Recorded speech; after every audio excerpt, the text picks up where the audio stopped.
నమస్తే. ప్రస్తుతం మనతో పాటు ప్రముఖ విశ్లేషకులు ఇమ్మంది రామారావు ఉన్నారు. ఆయనతో మాట్లాడదాం. నమస్తే సార్. నమస్తే బా. సార్, కేసీఆర్ ఆయన బీఆర్ఎస్ పార్టీ మీద ఇప్పటికే చాలా ఆరోపణలున్నాయి. అటు కాళేశ్వరం గావచ్చు, ఇంకోటి ఫోన్ ట్యాపింగ్. ఇప్పుడు రీసెంట్‌గా మళ్ళీ ఛత్తీస్‌గఢ్ కరెంట్‌కి సంబంధించి అంటే అంత పెద్ద భారీ మొత్తం పెట్టి తీసుకురావాల్సిన అవసరం ఏమొచ్చింది అని చెప్పేసి కమిషన్ నోటీసులు ఇచ్చింది. సో ఈ నోటీసులకు ఆయన స్పందించారని కూడా తెలిసింది. కానీ ఎందుకు ఇవన్నీ చిక్కుకుంటున్నారు అంటారు, చుట్టుకుంటున్నాయి అంటారు? ఇక్కడ ఆయన ఏం చేశారంటే మనం వాస్తవాలు చెప్పుకోవాలి. అప్పుడు మనకు సెపరేటు ఆంధ్ర అయ్యే ముందు, తెలంగాణ వచ్చే ముందు Kiran Kumar Reddy power point presentation చేశాడు. ఒకవేళ తెలంగాణ విడిపోతే 2 విషయాల్లో దారుణంగా నష్టపోద్ది. అందువల్ల అంటే కరెంటు మీకు ఉండదు, తర్వాత వాటర్ కూడా మీకు ఉండదు. అంటే దాన్ని కేసీఆర్ ఛాలెంజ్గా తీసుకొని కరెంటుని అంటే రేటు పెంచి కొనుక్కున్నాడన్నమాట. అంటే ఏంటి, ఎక్కడ ఎవరింట్లో కూడా ఒక నిమిషమైనా లైట్ కరెంట్ లేకుండా చేయకూడదనే పట్టుదలతో చేసింది. అంటే బడ్జెట్ని కూడా దృష్టిలో ఉంచుకోవాలి కదా. బడ్జెట్ని కూడా ఎలకేట్ చేసేటువంటి స్థితి వచ్చినప్పుడు ఆయన 5 సంవత్సరాలు పరిపాలించేశాడు. 5 సంవత్సరాలు చాలా జాగ్రత్తగా పరిపాలించాడు. అక్కడి నుంచి ఓవర్ కాన్ఫిడెన్స్ వచ్చింది ఆయనకి.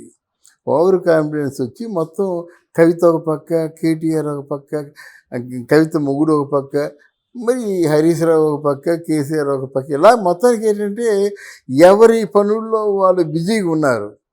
ఆ ఎవరి పనుల్లో వాళ్ళు బిజీగా ఉన్నారంటే మంచి పనులు కాదు, అవినీతి పనులు వెనకేసుకోవడంలో బిజీగా ఉన్నాడు. కాబట్టి రేవంత్ రెడ్డికి ఇంత తొందరగా చీఫ్ మినిస్టర్ అయ్యే అవకాశం కల్పించింది. రేవంత్ రెడ్డి గెలుపు రేవంత్ రెడ్డిది కాదు, వాళ్ళ తాలూకు అవినీతి కార్యక్రమాలన్నీ కలిసి ప్రజల్లో విసుగు చెంది రేవంత్ రెడ్డిని ఇనానిమస్గా గెలిపించారన్నమాట. అక్కడ రాహుల్ గాంధీ కూడా బాగా సపోర్ట్ చేయబట్టి తర్వాత కవిత ముందు జైలుకి వెళ్ళిపోయింది. ఎందుకంటే అక్కడ 700 కోట్ల స్కామ్ అంటున్నారు. తర్వాత ఏమో ఇప్పుడు ఆ తెలంగాణ పార్టీలో ఉన్నటువంటి నాయకులు అందరికీ కూడా జైలుకి వెళ్ళే అవకాశం ఉంది. ఒక 300 కోట్ల రూపాయలు తలసాని శ్రీనివాస్, ఆ కేటీఆర్ ఎంత బ్లాక్మెయిల్ చేశాడో తెలియదు. ఈవెన్ హరీష్ రావు మీద కూడా కేసులు ఉన్నాయి. కేసీఆర్ మీద కేసు అంటే అది చాలా భారీ ఎత్తు కుంభకోణం, భారీ ఎత్తు స్కామ్ అన్నమాట. ఇంత అవినీతి జరిగింది. అసలు మీరు వాడుకుందంతా, మీరు దాన్ని అలొకేట్ చేసిన ఫండ్స్ ఏమిటి, ఆ మిగిలిన ఫండ్స్ని మీరు ఏం చేశారు అని చెప్పేసి అంటే వాడుకున్న కరెంటుకి కూడా పూర్తిగా అమౌంట్ చెల్లించకపోయి ఉన్నందువల్ల what happen to your company అని చెప్పేసి వాళ్ళు సమాధానం వెంటనే చెప్పాలన్నారు. వీళ్ళు జూలై వరకు టైం కావాలని చెప్పారు. ఒకటి. తర్వాత ఏంటంటే ఇంకొక విషయం, ఇక్కడ ముఖ్యమైనటువంటి డాక్యుమెంట్స్ అన్నీ కూడా లేకుండా చేసినట్టుగా వార్తలు వినిపించాయి మనకి. అక్కడ జగన్మోహన్ రెడ్డి చేసింది కూడా అదే. ఎందుకంటే వాళ్ళ అవకతవకలు, కొన్ని లోపాలు ఇవన్నీ బయటికి రాకూడదని ఆ ఫైల్స్ అంతా డాక్యుమెంట్స్ అన్నీ కాల్ చేశారన్నమాట. లీవ్ ఏమయ్యో అని చెప్పడం కోసం. ఏమైనప్పుడు కూడా కేసీఆర్ చేసినటువంటి పనులకి శిక్ష తప్పదు. సంజయ్ ఇచ్చుకోవాలంటే సిఎస్ ఉండాలి, కన్సర్న్ సిఎస్ ఉండాలి, తర్వాత బడ్జెట్ అంతా ఉండాలి, దాని తర్వాత టోటల్ ఫైల్ కావాలి కదా.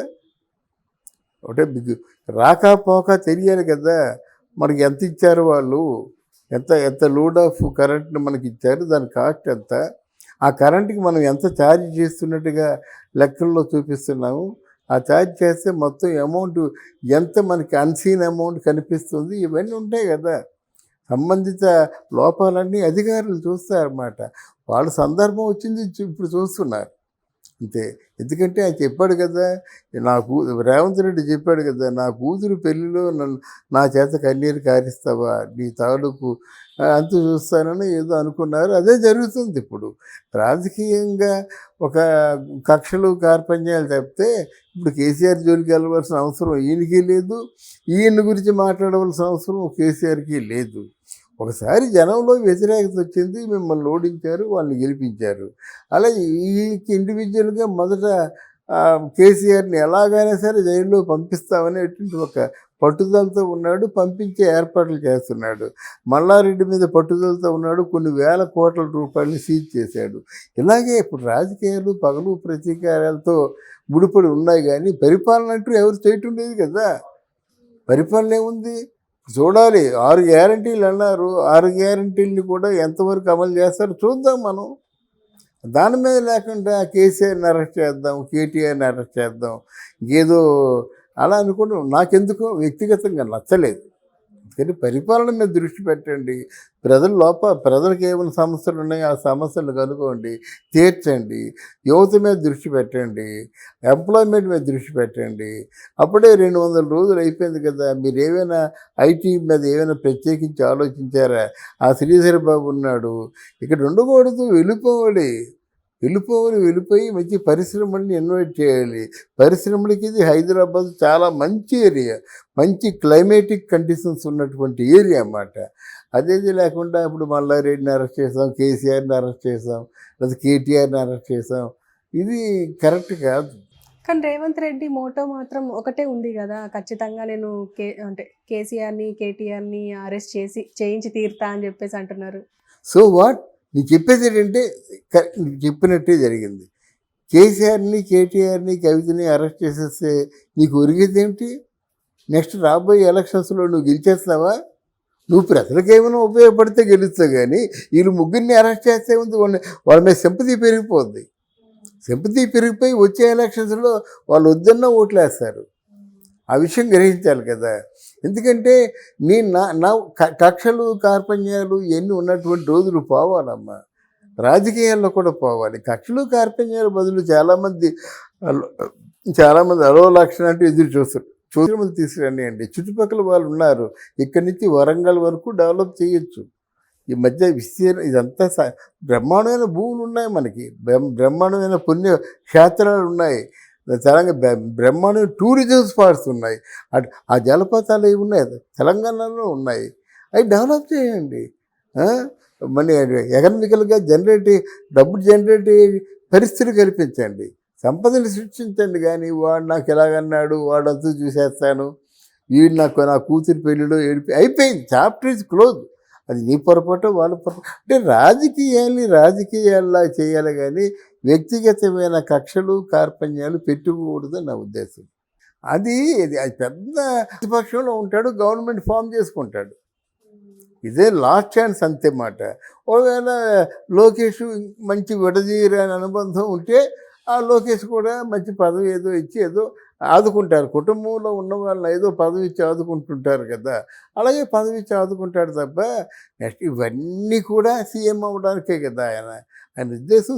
అసలు యాక్చువల్గా ఇప్పుడే ఎక్కువ సీట్లు పోటీ చేస్తే ఈ పవన్ కళ్యాణ్ వేవ్లో గెలిచేశాడు. పవన్ కళ్యాణ్ వేవ్లో 21 కాదు, తెలుగుదేశం వాళ్ళు గెలిచారు, బీజేపీ వాళ్ళు గెలిచారు, ప్రచారాలు అంతగా లేకపోయినా.